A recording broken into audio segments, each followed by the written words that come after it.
Before we begin this story, a small warning.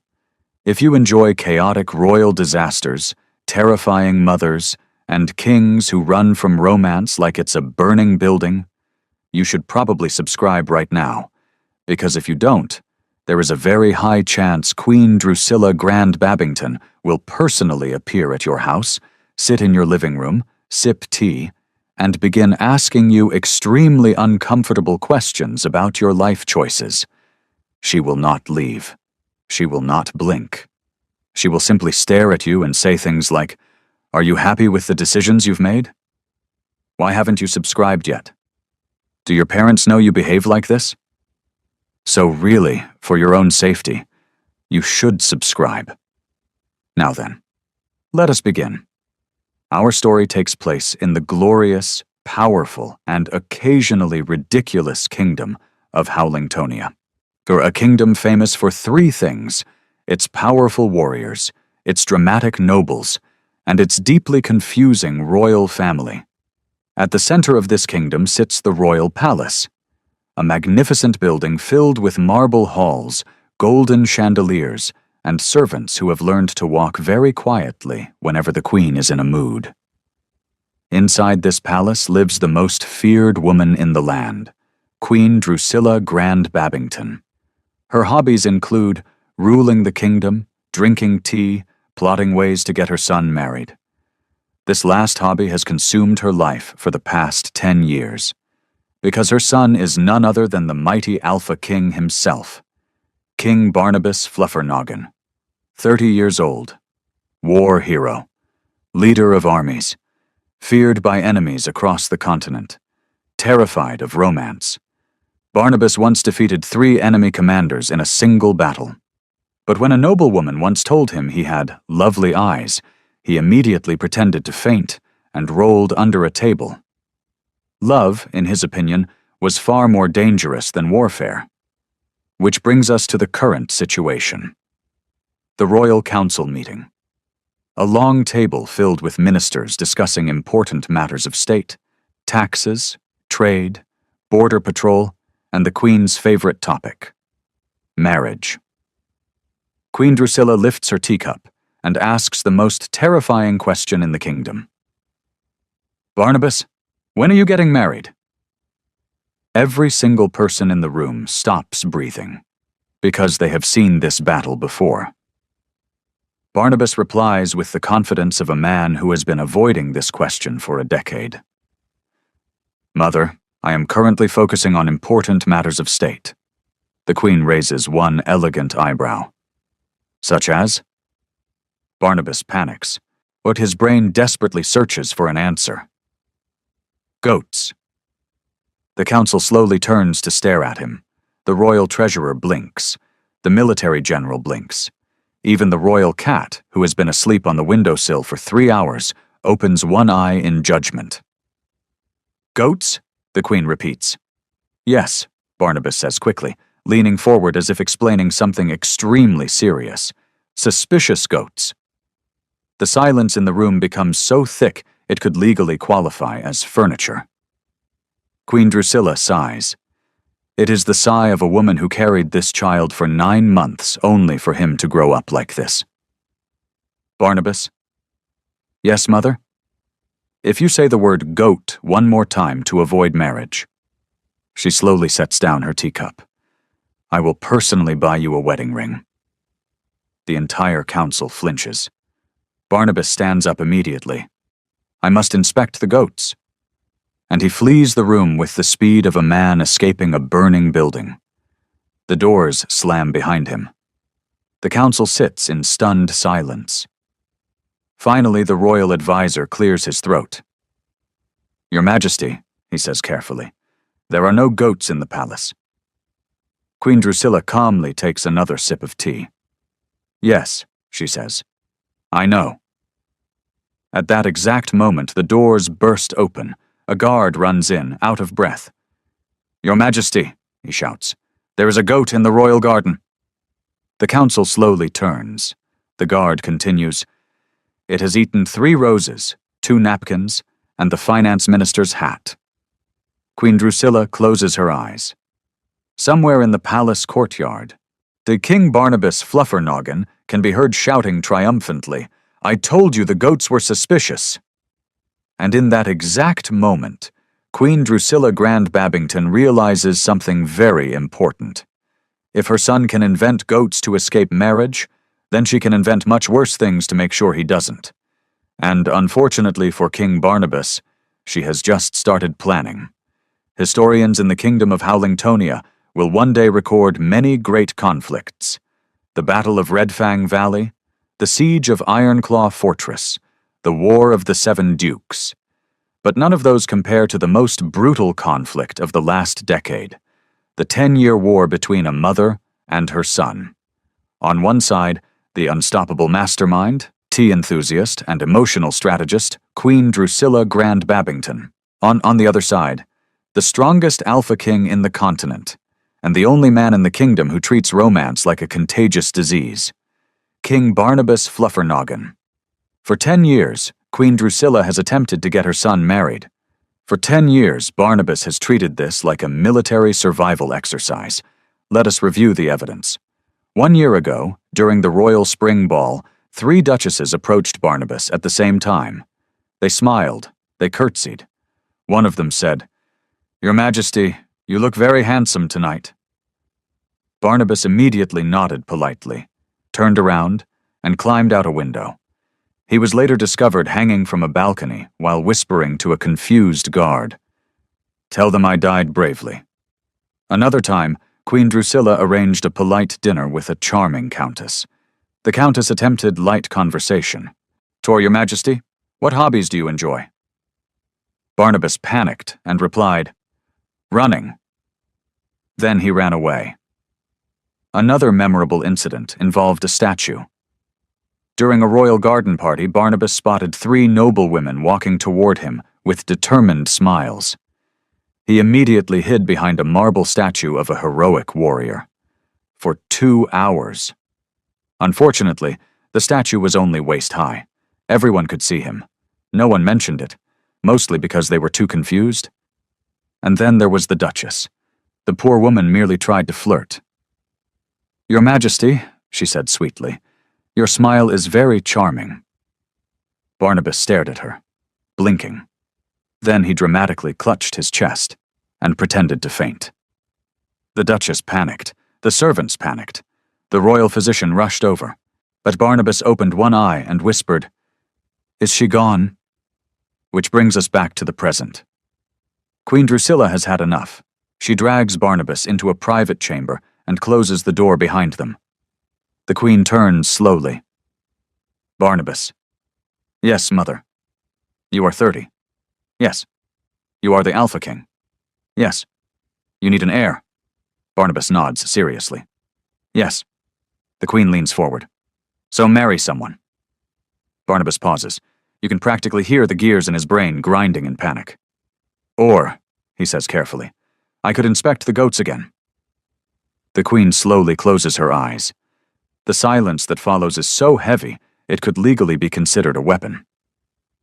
Barnabas. "Yes?" "There are no goats in the palace." Barnabas lowers his voice. "They could be hiding." The queen stares at him. Barnabas. "Yes, mother. If you say the word goat again, I may start believing you were raised by one." At that exact moment, the door opens, and a nervous servant rushes inside. "Your Majesty," the servant says urgently, "the goat from the royal garden has eaten 3 roses and the tax ledger." Barnabas immediately points at the servant like a man who has just been vindicated by destiny itself. "See!" Queen Drusilla slowly turns toward the servant. "Leave the room," she says calmly. The servant vanishes. The queen then turns back to her son. "Barnabas?" "Yes?" "You cannot avoid marriage forever?" Barnabas folds his arms confidently. "Yes, I can." Queen Drusilla smiles, and it is the kind of smile that has started wars. "Oh," she says softly, "we will see." And somewhere deep in her brilliant, terrifying mind, a new plan begins forming, yet one that will soon involve royal decrees, public humiliation, and a husband competition so chaotic it will nearly destroy the palace. But Barnabas Fluffernoggin does not know that yet. At the moment, he is still celebrating the fact that the goat proved him right. The following afternoon, the royal palace of Howlingtonia prepares for what Queen Drusilla Grand Babington confidently refers to as a completely normal introduction.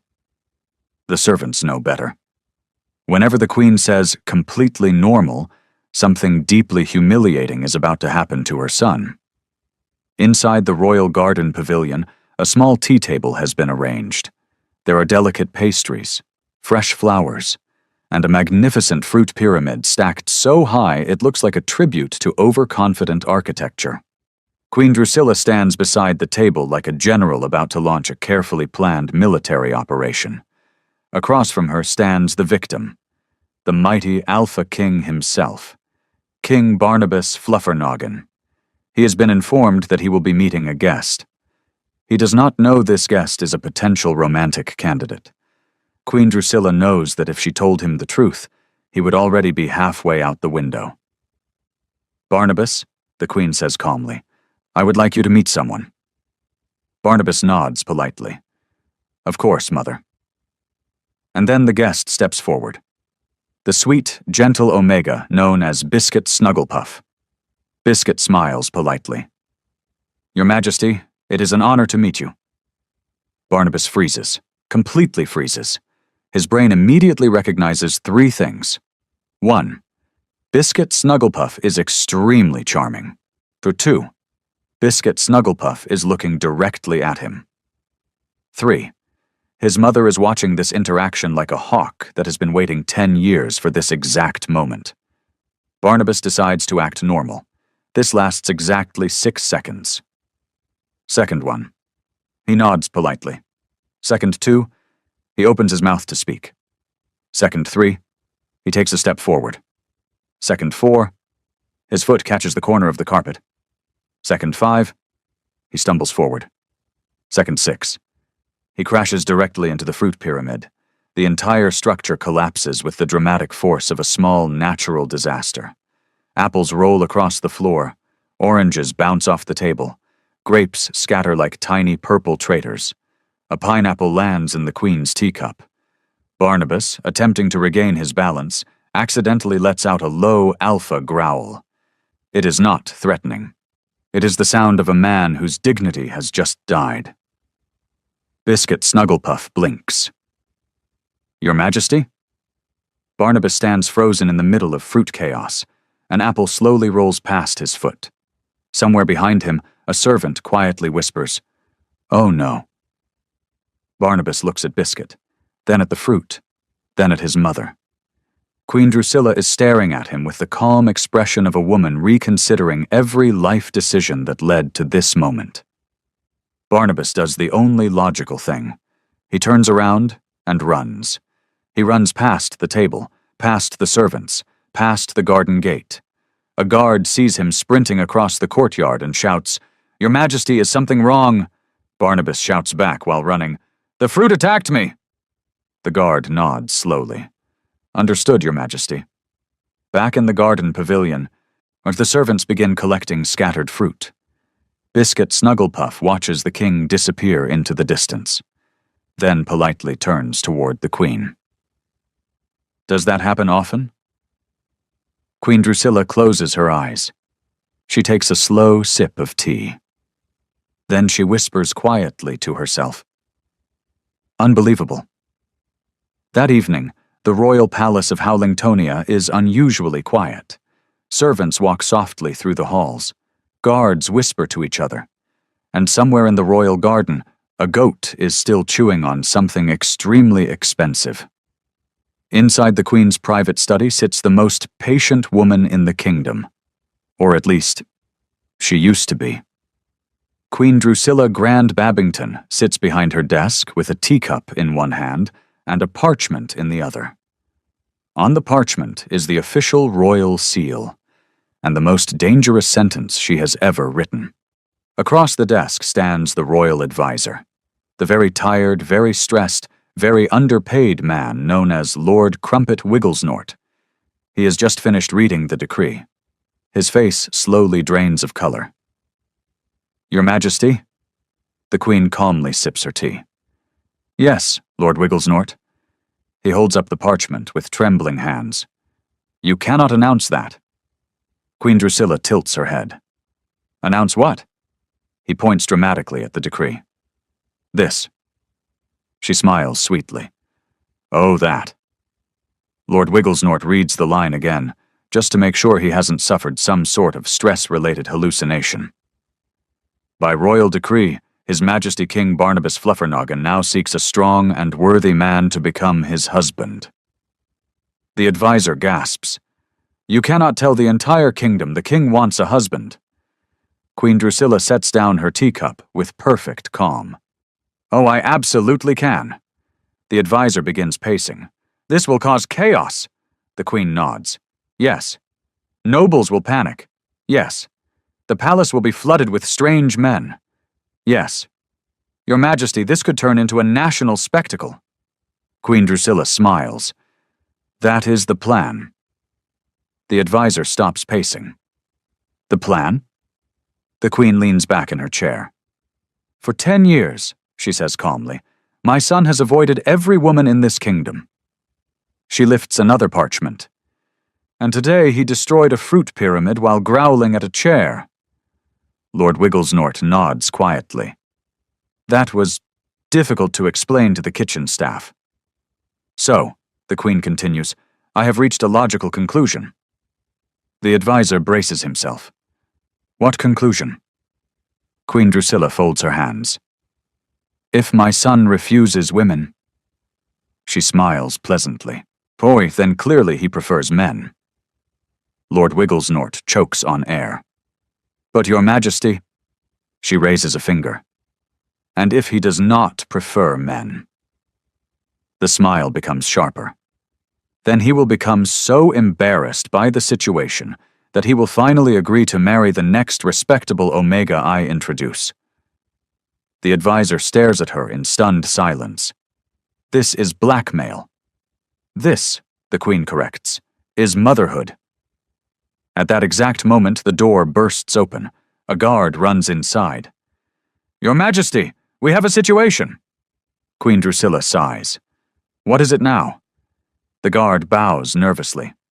The goat has entered the throne room. The advisor slowly rubs his temples. Of course it has. The Queen takes another sip of tea. Is it eating something? Yes, Your Majesty. What is it eating? The guard swallows. The royal marriage records.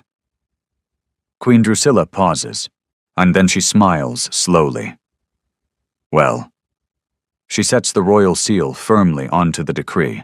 The wax stamps with a sharp, final sound. Send the announcement across the kingdom. Lord Wigglesnort stares at her in horror. Outside the palace walls, messengers are already preparing their horses. Within hours, the entire kingdom of Howlingtonia will hear the news. The Alpha King is seeking a husband. And somewhere in the palace corridors, King Barnabas Fluffernoggin has absolutely no idea his life is about to become a public disaster. By the next morning, the kingdom of Howlingtonia had completely lost its mind. The royal decree spreads across the land faster than gossip at a noble tea party. Messengers shout it in town squares. Minstrels sing it in taverns. One extremely enthusiastic baker even writes it on a cake. The message is simple, unterrifyingly simple. King Barnabas Fluffernoggin is seeking a husband. The kingdom responds in the only reasonable way, by invading the palace. By mid-morning, the royal courtyard looks less like a palace and more like a very confusing festival. Men are everywhere. Warriors, nobles, poets. One man has brought flowers. Another has brought a harp. Someone in the distance is doing push-ups.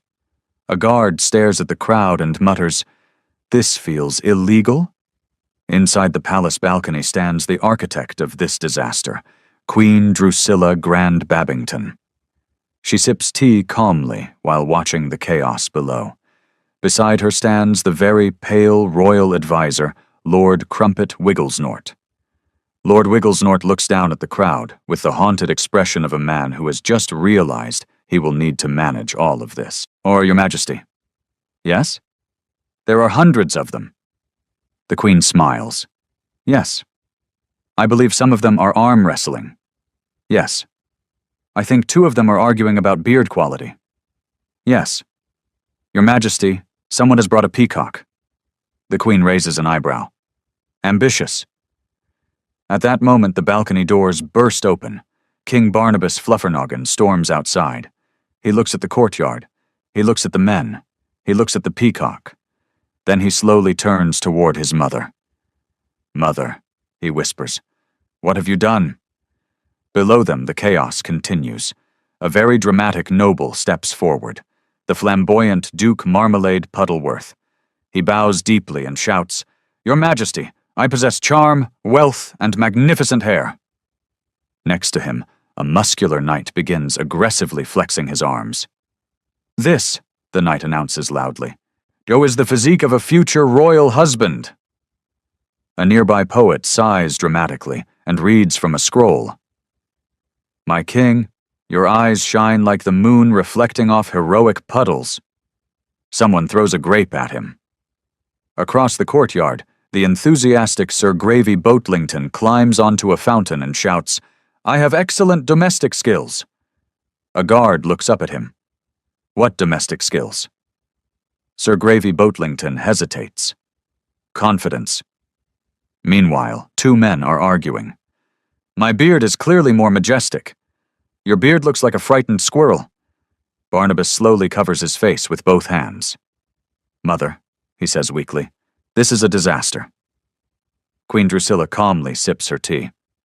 This, she replies, is motivation. Barnabas points helplessly at the courtyard. One of them is proposing to the fountain. Yes. Another man just challenged the peacock to a duel. Yes. And that one is doing push-ups while shouting my name.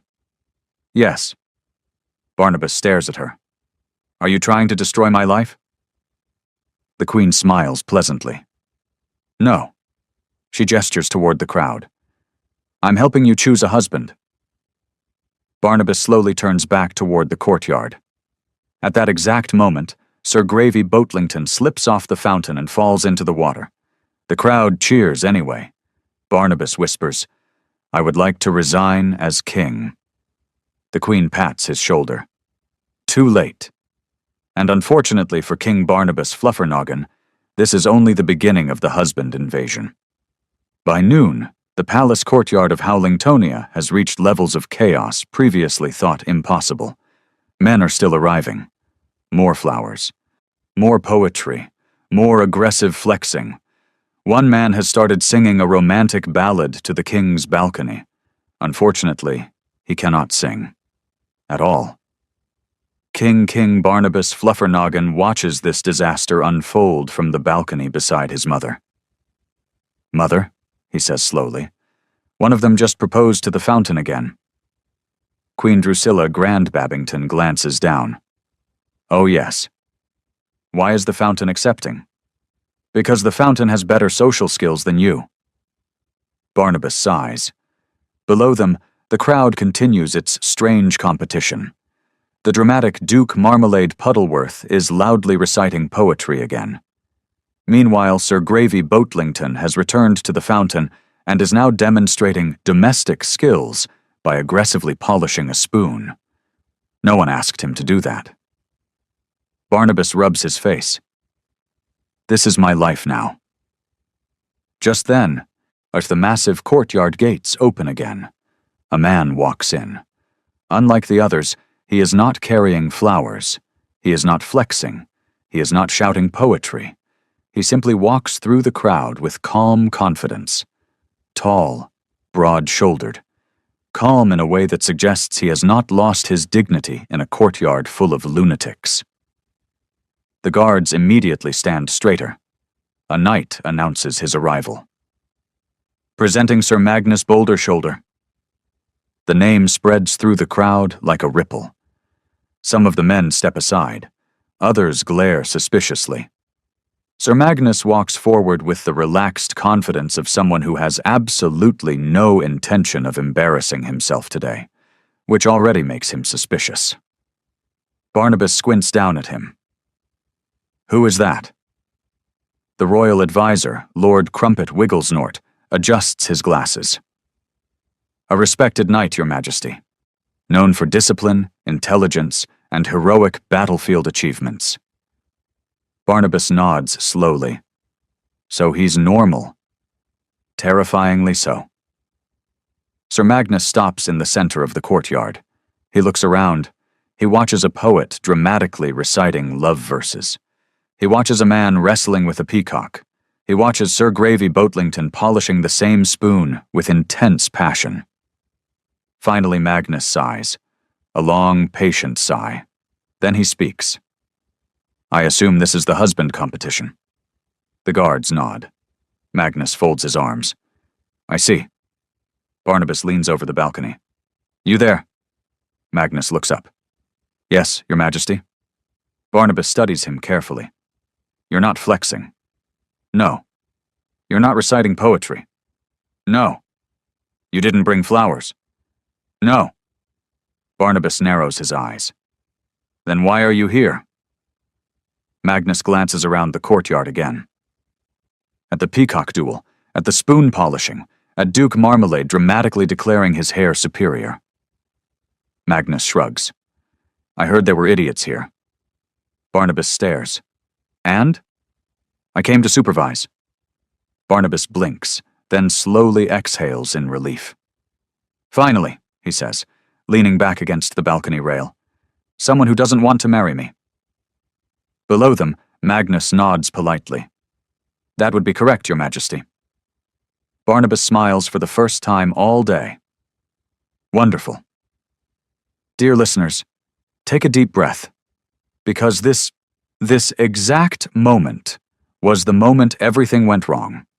Because unfortunately for King Barnabas Fluffernoggin, the only man in the palace who wasn't interested in marrying him was about to become the one man he could not stop thinking about.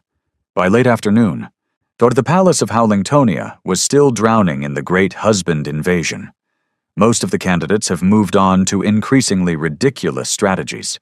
One man is writing love poems on the palace wall. Another is juggling apples while shouting, "Look how domestic I am." Meanwhile, Sir Gravy Boatlington has somehow acquired a broom and is sweeping aggressively. No one asked him to do this, but he is committed. High above the chaos, on the royal balcony, stands the deeply troubled Alpha King himself, King Barnabas Fluffernoggin. Barnabas is staring at someone in the courtyard, very intensely, very silently, very obviously, that someone is Sir Magnus Bouldershoulder. Magnus stands calmly near the fountain with his arms crossed, watching the chaos like a man supervising a group of particularly disappointing children. He has not flirted. What he has not flexed. He has not once shouted, "Choose me, Your Majesty." In fact, he appears to be the only person in the entire courtyard who does not care. Barnabas keeps staring. Next to him, the royal advisor Lord Crumpet Wigglesnort slowly leans closer. "Your Majesty." Barnabas does not look away. "Yes?" "You have been staring at Sir Magnus for 12 minutes. Barnabas blinks. "Impossible." The advisor checks a pocket watch. 12 minutes and 17 seconds. Barnabas straightens immediately.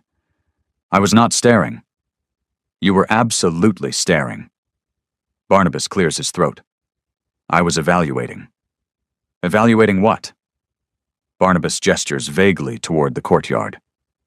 "His posture." Lord Wigglesnort slowly turns to look at Magnus. Magnus is standing normally. Just standing, not doing anything. The advisor turns back. "What, his posture?" "Yes." "For 12 minutes." Barnabas nods with great seriousness. "It is very structured posture." The advisor sighs. "Your Majesty." "Yes?" "You have not blinked in 30 seconds. Barnabas immediately blinks several times. "That proves nothing." Below them, Magnus shifts slightly and speaks to a guard. Barnabas immediately leans forward to watch. The advisor closes his eyes. Oh, no. Barnabas frowns. What? Lord Wigglesnort whispers slowly.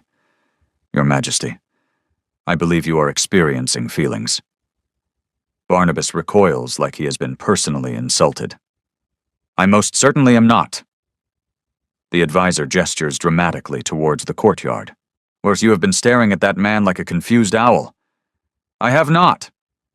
You leaned over the balcony when he moved. I was stretching. You stopped breathing when he spoke. I was concentrating, the advisor points. You followed him with your eyes when he walked across the courtyard. Barnabas freezes. I did? Yes.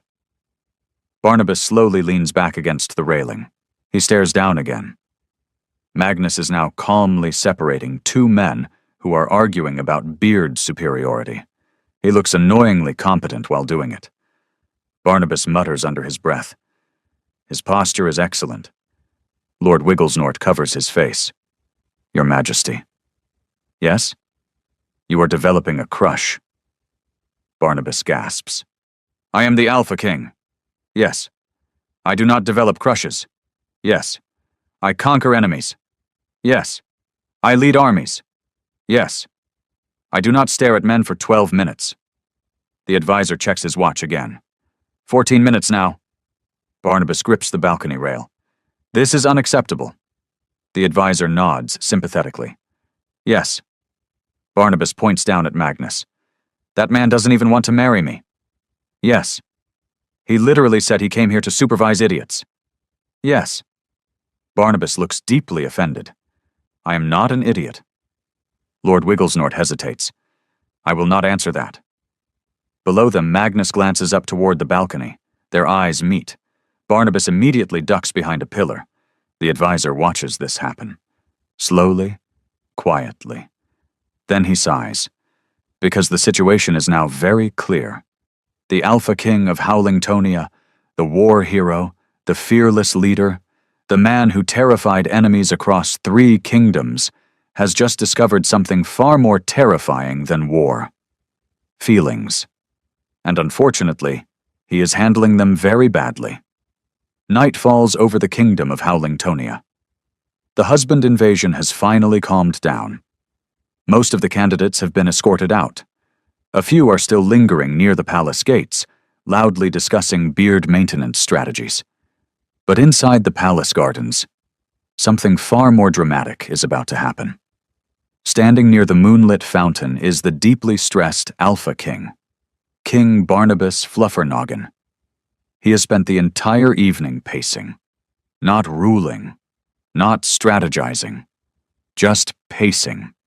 Behind him, hiding in a very obvious bush, what the royal advisor Lord Crumpet Wigglesnort is whispering encouragement. You can do this, Barnabas whispers back. I cannot do this. Yes, you can. I am the king. Yes. Kings do not confess feelings in gardens. Your Majesty, kings literally do that all the time. Barnabas grips his hair. I have conquered armies.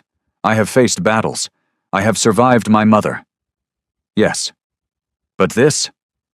He gestures dramatically toward the garden path. This is terrifying. Because walking down that path right now is Sir Magnus Bouldershoulder. Calm, confident, completely unaware that the king is about to emotionally implode. Magnus stops beside the fountain. You wanted to speak with me, Your Majesty? Barnabas straightens immediately. Yes. Magnus folds his arms patiently. Well? Barnabas opens his mouth. Nothing comes out. His brain is empty. Completely empty. The advisor whispers from the bush. Say something. Barnabas panics. Nice fountain. Magnus glances at the fountain. Thank you? Barnabas nods aggressively. Yes, good fountain. Very watery. The advisor silently bangs his head against a tree. Magnus studies the king carefully. Is there something important you wish to discuss? Barnabas inhales. This is it. The moment. The moon shines dramatically over the garden. The fountain sparkles. Even the wind seems to pause for dramatic effect. Barnabas steps forward. He grabs Magnus's hand. Magnus blinks in surprise. Barnabas takes a deep breath. "Will you marry?" Suddenly, a voice echoes through the air, loud, dramatic, terrifying. "Grandbabies!" Barnabas freezes. Magnus frowns. "What?" Barnabas looks around. "Did you hear that?" "Hear what?" The voice echoes again, but even louder. "Grandbabies!" Barnabas spins around wildly. "Who said that?" Magnus slowly pulls his hand back. "Your Majesty?" The voice grows louder, more dramatic, more horrifying. "Where are my grandbabies?" Barnabas clutches his head. "No." The voice continues echoing through the garden like a prophecy of doom. "Barnabas." Magnus steps back slightly. "Your Majesty, are you all right?" Barnabas stares at the sky in pure terror. Because he knows that voice. Everyone in the kingdom knows that voice. The voice booms again. "How will you give me grandbabies?" Barnabas screams, and suddenly jerks upright in bed. Silence, darkness, no fountain, no garden, no Magnus, just the quiet bedroom inside the royal palace of Howlingtonia. Barnabas blinks, breathing hard, sweating. A dream. It was all a dream. The husband invasion. The courtyard chaos. Magnus. The proposal. All of it. Just a dream.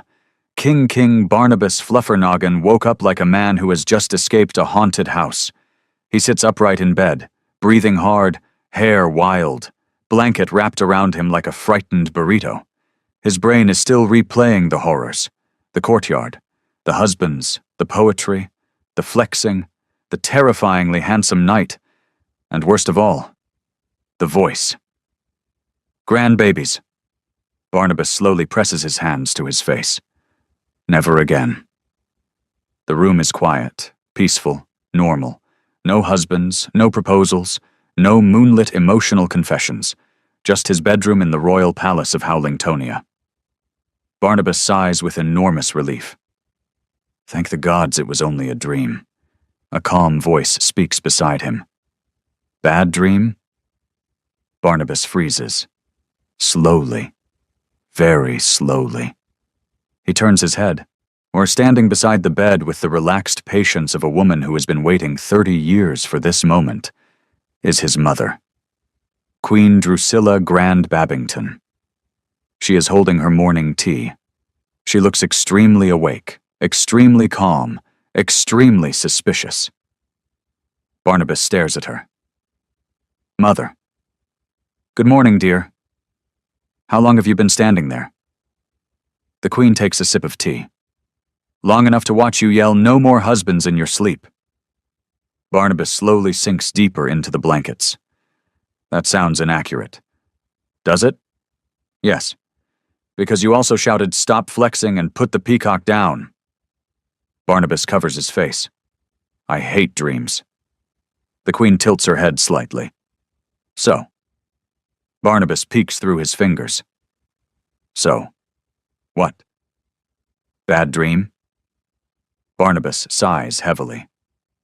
Yes. What happened in this dream? Barnabas stares at the ceiling. I would prefer not to discuss it. Did it involve marriage? Yes. The Queen nods thoughtfully. Did it involve chaos? Yes. Did it involve you embarrassing yourself? Yes. The Queen smiles slowly. Excellent. Barnabas blinks. What? Queen Drusilla sets her teacup on the bedside table. Then she leans forward slightly. Well then. She folds her hands politely.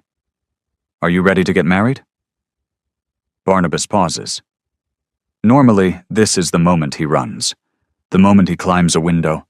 The moment he pretends to faint. The moment he starts talking about goats. But today is different. Because his brain is still haunted by the nightmare. The husbands, the poetry, the flexing, the peacock duel, the terrifyingly handsome knight. And worst of all, the voice. Grandbabies. Barnabas sits up immediately. Yes. Queen Drusilla blinks. I beg your pardon? Barnabas nods rapidly. Yes. You are ready to marry? Yes. You are not going to escape through a window? No. You are not going to faint? No. You are not going to inspect goats? Barnabas hesitates. Not today. The Queen stares at him. Suspicious. Deeply suspicious. Then she slowly smiles, because after 10 years, 10 long, frustrating years, her son has finally said the magic word. Yes. Morning sunlight spills into the royal bedroom of Howlingtonia. King Barnabas Fluffernoggin is sitting on the edge of his bed, trying very hard to process the series of terrible decisions he made in the last 5 minutes. Decision number 1. Waking up. Decision number 2. Talking to his mother. Or decision number 3. Agreeing to marriage while still emotionally traumatized by a nightmare about aggressive husbands and ghostly demands for grandchildren. Across the room stands the architect of this moment. The unstoppable force of royal matchmaking, Queen Drusilla Grand Babington. She has the satisfied expression of a general who just watched a 10-year war finally end in victory. Barnabas squints suspiciously. Mother? Yes, dear? You accepted that answer, very quickly. The Queen sips her tea. Yes. That concerns me. It should. Barnabas sighs. Mother, what did you do? Queen Drusilla turns towards the door. Oh, nothing complicated. Barnabas immediately stands. That sentence has never once been true. The Queen opens the door and steps aside. Standing in the hallway is someone Barnabas recognizes instantly. When the sweet Omega, the one from the fruit pyramid disaster, the one his brain apparently decided to put into his nightmare. Biscuit Snugglepuff. Biscuit smiles politely and gives a small wave. Hello again, Your Majesty. Barnabas freezes. His brain stops functioning. He looks at Biscuit, then at his mother, then back at Biscuit, then at the door, then at the window, then at the door again. Calculations are clearly happening. Escape calculations. Unfortunately, the Queen is blocking the door. Barnabas whispers slowly, Oh no. Biscuit steps into the room politely. I hope it's all right that I came so early. Barnabas stares like a man realizing the universe has a personal vendetta against him. You. Biscuit tilts her head. Yes? You were in my dream. The room goes silent. Queen Drusilla slowly turns toward her son. Or, you're what? Barnabas immediately panics. I did not mean that. Biscuit blinks. I was? Barnabas rubs his face. This is a terrible conversation. Biscuit laughs softly. Well, last time we met you destroyed a fruit pyramid and ran away. Barnabas groans. Yes. So this is already an improvement. Barnabas gestures helplessly around the room. I am still considering running. Queen Drusilla claps her hands once. Well, since everyone is reacquainted. Barnabas turns toward her with horror. Mother. Yes? This feels like a trap. It is. Barnabas points at Biscuit. You brought her here. Yes. You brought her here because I said yes. Yes. You manipulated me. Yes. Barnabas sighs deeply. This is somehow worse than the husband competition. The Queen smiles brightly. Progress. Barnabas looks at Biscuit, but Biscuit looks at Barnabas. There is a long, awkward pause. Finally, Biscuit says gently, So, should we start over? Barnabas thinks about the nightmare, the husbands, the poetry, the peacock duel, the terrifying voice shouting grandbabies. Then he looks back at Biscuit and sighs again. Fine. Queen Drusilla quietly sips her tea, because after 10 years of plotting, 10 years of strategies, 10 years of watching her son flee from romance like it was a tax collector, she has finally done it. The Alpha King has agreed to marriage. Barnabas points weakly at Biscuit. Just to be clear. Yes? If there is a fruit pyramid anywhere in this palace, I will personally destroy it before you can. Barnabas nods. Thank you. Behind them, Queen Drusilla smiles into her tea, because she knows something Barnabas does not. And this polite conversation, this awkward beginning, is exactly how the real disaster starts. And somewhere in the palace garden, a goat eats a rose. Because even the goat understands something important. The king's life is about to become very entertaining. Dearest listeners, this concludes the extremely educational royal saga of King Barnabas Fluffernoggin, a war hero who defeated invading armies, but was absolutely demolished by his own mother. Let us review the key lessons of this historic event in the kingdom of Howlingtonia. Running away from romance for 10 years will not solve your problems. Destroying fruit pyramids is not considered proper flirting. If your mother is Queen Drusilla Grand Babington, you are not winning that argument. Ever. Andrew.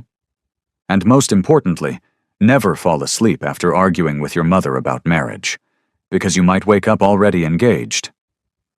Meanwhile, somewhere in the palace corridor, the royal advisor Lord Crumpet Wigglesnort is currently writing the official royal report. Day 1 of the king's marriage situation. The king has agreed to court Biscuit Snugglepuff. The queen appears dangerously pleased. The goat has eaten another government document. Send help. In the royal gardens, the goat itself has 0 regrets. Historians will later confirm that the goat ate 3 roses, 1 tax ledger, part of the marriage registry, and half of a duke's hat, which, according to witnesses, the duke deserved. As for our brave king, King Barnabas Fluffernoggin, but he has begun what scholars will later call the slow and emotionally confusing process of falling in love while pretending nothing is happening. This process includes staring at Biscuit Snugglepuff for suspiciously long periods, denying those stares, panicking when their hands accidentally touch, and running away from at least 2 more fruit pyramids. Meanwhile, Queen Drusilla Grand Babington has already begun planning the wedding.